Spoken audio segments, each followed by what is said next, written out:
So, John, with this umbrella legislation, the Joint and Several Liability, can we start getting into where liability goes to? Because we have in the recruitment umbrella sector some very convoluted, technical supply chains. Yep.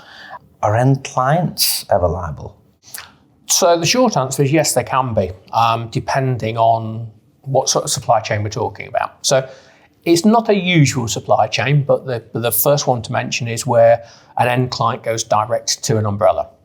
So if an end client doesn't have an agency, but they place some of their workers that they have with an umbrella, and then the umbrella doesn't operate pay-as-you-earn and NIC correctly, under the new legislation, that end client will be liable for that liability. So that's not likely, and I don't see that very often, but it does occur.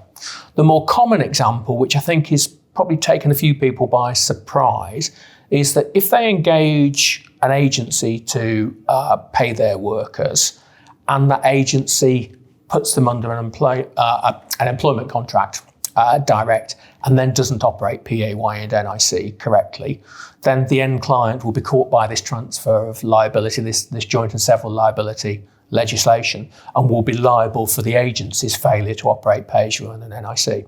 Well, that's interesting because a lot of agencies haven't quite caught on to that at the moment, and end clients certainly haven't.